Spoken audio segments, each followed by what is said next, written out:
और इस बीच बड़ी खबर इस वक्त लखनऊ से है, जहां न्यू हिंसा को लेकर जयंत चौधरी बेहद ही ज्यादा वो गुस्से में नजर आ रहे हैं। भाजपा की सरकार को वो घेरते हुए नजर आ रहे हैं, केंद्र और राज्य सरकार को उन्होंने दोनों को घेरा है। तो न्यू हिंसा पर जयंत चौधरी का बड़ा बयान भी सामने आया है। केंद्र और राज्य की भाजपा सरकार दोनों को वो घेरा है उन्होंने, और कहा है कि देश को आग में डालने की कोशिशें जो हैं वो हो रही हैं। तो नूह जिले में सोमवार शाम बता दें आपको कि दो समुदाय के बीच शुरू हुई हिंसा पर राजनीति अब लगातार गर्माती हुई जा रही है। अब राष्ट्रीय अध्यक्ष जयंत चौधरी लोकदल के वो बयान उनका सामने आया। उन्होंने हरियाणा के नूह हिंसा पर कहा है कि चुनाव आने वाला है, इसीलिए देश को आग में डालने की कोशिशें जो हैं वो की जा रही है। रालोद प्रमुख ने नूह से आने वाली दुखद तस्वीरों पर भी चिंता जताई है। उन्होंने दो टूक कहा है कि शोभा यात्रा और महापंचायत का कोई भी औचित्य नहीं था। उन्हें सरकार से शरारती तत्वों के खिलाफ कड़ी कार्रवाई करने की मांग की है। आपको बता दें कि विश्व हिंदू परिषद की शोभा यात्रा निकाले जाने के दौरान दो जो पक्ष हैं वो आपस में आमने सामने आ गए। पत्थरबाजी के बाद जमकर हिंसा शुरू हो गई थी और हिंसा में अब तक 5 लोगों की मौत हो चुकी है। हरियाणा पुलिस ने नूह हिंसा में जान गंवाने वाले 2 होमगार्ड के परिवारों को 57 लाख रुपए का मुआवजा देने की घोषणा की है। नूह और गुरुग्राम जिले में सांप्रदायिक हिंसा के बाद तनाव की स्थिति बनी हुई है। नूह हिंसा में 2 होमगार्ड सहित 4 लोगों की जान चली गई और एक शख्स की मौत गुरुग्राम में हुई है। दुखद तस्वीरें सामने आई हैं और मैं अपील करता हूं, उम्मीद करता हूं कि न्यायप्रिय लोग, सभ्य समाज के लोग ऐसे वक्त पे प्रतिक्रिया ना दें, उत्तेजनाओं को भड़काने का काम ना करें, चीजों को संयम से, धैर्य से काम लें। सरकार से भी पूरी उम्मीद है कि बहुत सख्ती से पेश आए। कोई औचित्य नहीं है कि अब कोई शोभा यात्रा निकलेगी और पंचायतें होंगी, इससे और जो माहौल है और बिगड़ेगा और चीजें जो है आज काबू में नहीं आ पा रही, आगे और बिगड़ जाएंगी।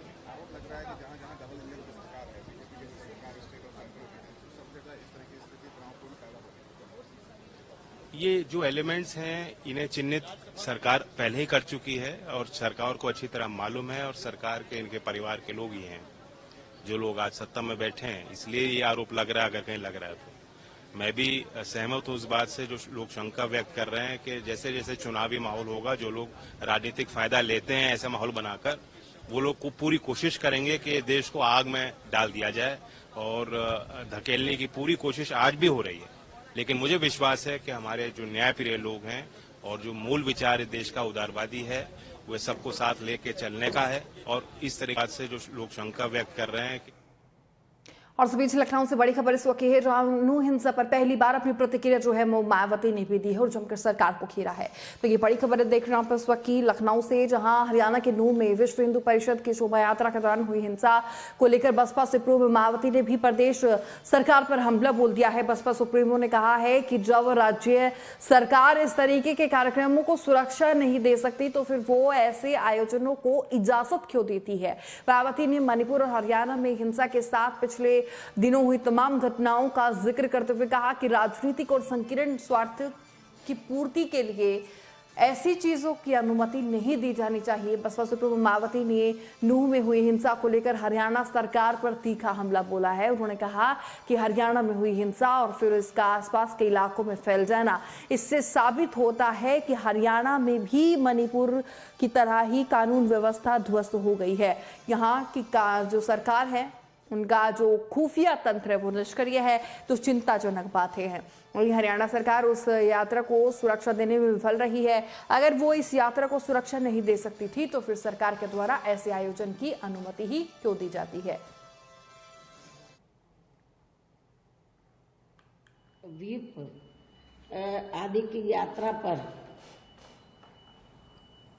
इनके अन्य और सहयोगी संगठनों आदि की यात्रा पर पथराव को लेकर शुरू हुआ,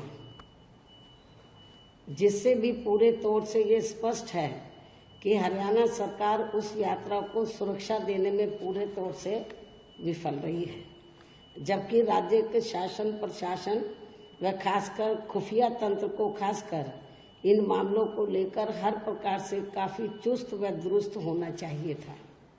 कुल मिलाकर इससे वहां की राज्य सरकार की नीति, नियत व कार्यशैली पर भी काफी कुछ सवाल उठना स्वाभाविक है। इतना ही नहीं बल्कि यदि वहां की राज्य सरकार इस प्रस्तावित यात्रा, जुलूस व प्रदर्शन आदि को सुरक्षा नहीं दे सकती है, तो फिर सरकार द्वारा इसके आयोजन की अनुमति ही क्यों दी जाती है? यह वह सवाल है जिसका जवाब हर जिम्मेवार व सभ्य सरकार को अपने आप से जरूर करना चाहिए, पूछना चाहिए। और खासकर नूह की घटना को लेकर ये लगता है कि हरियाणा राज्य के पास दंगा व उसको लेकर आगे भड़क रही हिंसा को रोकने की नीयत का पूरी तरह से अभाव है, जो और भी चिंताजनक बात है। वैसे भी चाहे मणिपुर हो या हरियाणा सहित अन्य राज्यों में हुई दर्दनाक व शर्मनाक घटनाएं पिछले कुछ दिनों में काफी हुई दर्दनाक व शर्मनाक घटनाएं दंगा एवं हिंसा आदि को राजनीति तथा संकीर्ण स्वार्थ की पूर्ति का साधन बनने की अनुमति किसी भी राज्य सरकार को नहीं देनी चाहिए, क्योंकि लोगों के जान माल व मजहब की सुरक्षा करना हर राज्य सरकार की पहली संवैधानिक जिम्मेवारी बनती है, जो स्थानीय पुलिस के निष्पक्ष एवं प्रभावी प्रयोग से संभव है। जैसा कि बीएसपी की सरकार ने यूपी में एक बार नहीं बल्कि 4 बार करके दिखाया है। अपनी हुकूमत 4 बार यूपी में मेरे नेतृत्व में सरकार वहाँ रही है